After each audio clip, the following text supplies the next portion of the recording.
Hi, Becky Brown here. Haven't washed my hair in a couple of days, so you get a hat. I was nominated by Jameson Brown to do this joke-a-thon thing where you tell a joke and then you nominate 3 other people. So, here we go. This is more of an antidote. So, I had cooked some chicken for my son, and he's just a really picky eater. He never eats anything unless he's eaten it every other day of his life.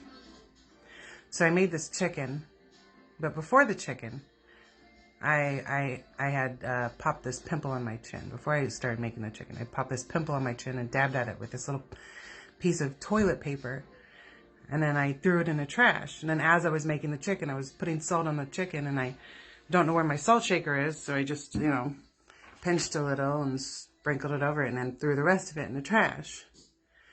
And then sometime during the night, that little salted piece of toilet paper had fallen out of the trash and onto the floor. So now, fast forward, after the chicken was made, Clayton was eating the chicken. Or I was trying to get him to eat the chicken, but he wouldn't eat it.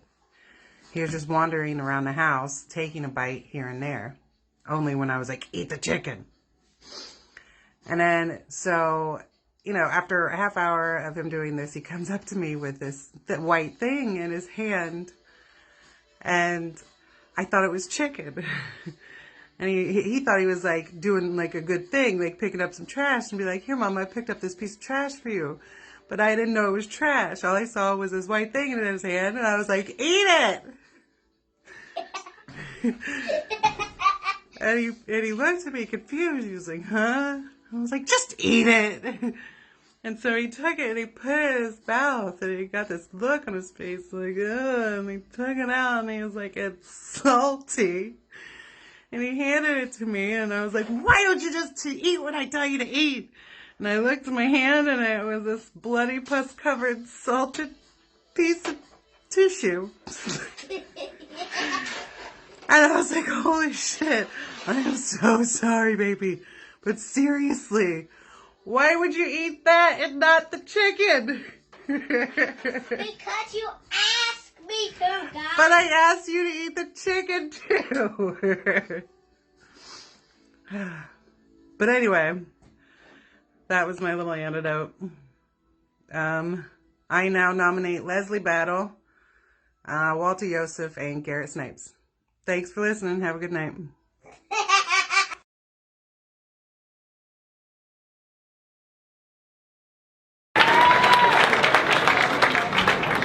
How you doing, Funny Bone?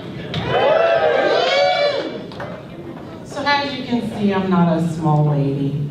I'm kind of tall and round, and a friend of mine and I were shopping the other day, and I was trying to button some jeans, and I couldn't get them. And I said, God damn it, I wish I was born a shorter, skinnier person. And she said, you were.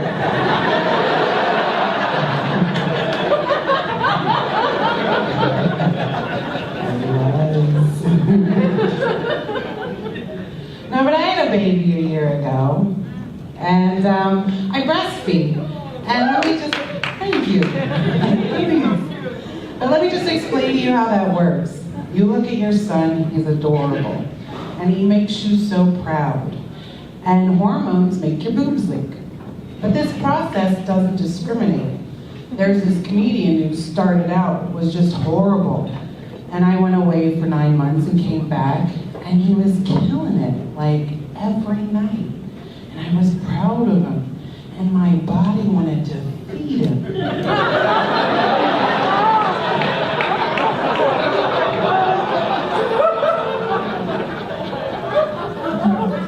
So I got drunk one night, and I went up to him, and I was like, you know what, every time I see you, my boobs leak.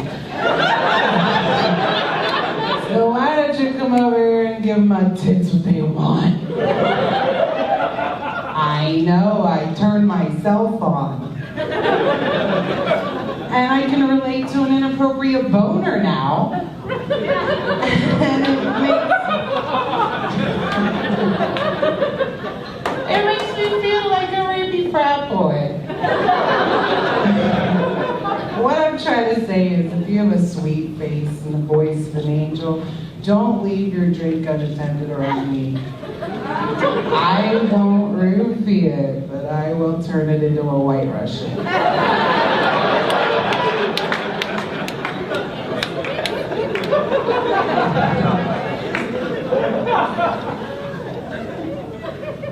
So the other day I was cooking and I burnt the shit out of my hand and I said, "Motherfucker, that's hot!" My husband said, "Did you just turn into a black man?" And oddly enough, this made me proud because that meant that I had soul. I realized at that moment that it's great to be a black man, as long as you're white.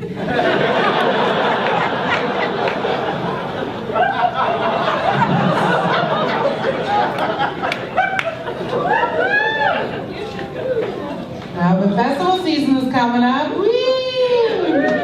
I love festivals. They remind me why I stopped talking to people. Last year I ran into this guy that I knew from high school, and we were just shooting the shit, and I was like, you know what we should do? We should sell bottles of water for $1 each. We could make a killing. And he was like, you can't do that. It says right on the side of the bottle, not for individual resale. And this floored me because he bought his first car selling meth. I don't understand his morals.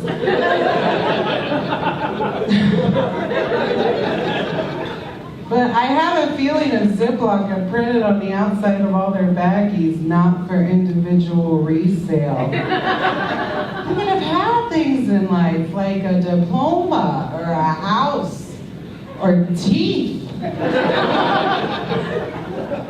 So the message is, kids, don't do drugs.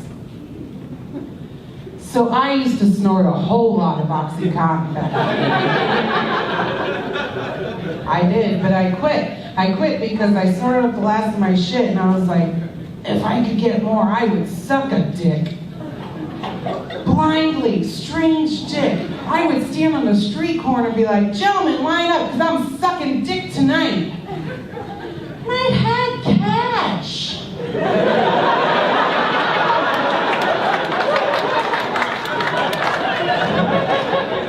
That wasn't the problem.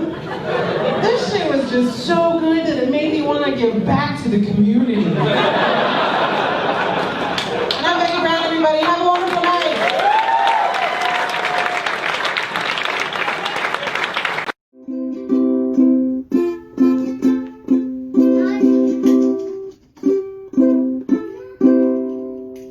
F is for friends who do stuff. F is for friends who do stuff together. U is for you and me. N is for anywhere at any time at all down here in the deep blue sea. F is for fire that burns down the whole town. U is for uranium bombs. N is for no survivors when you're playing dead. Those things aren't what fun is all about. And your booger. F is for frolic through all the flowers. U is for ukulele. N is for nose picking, sharing gum and sand licking. Here with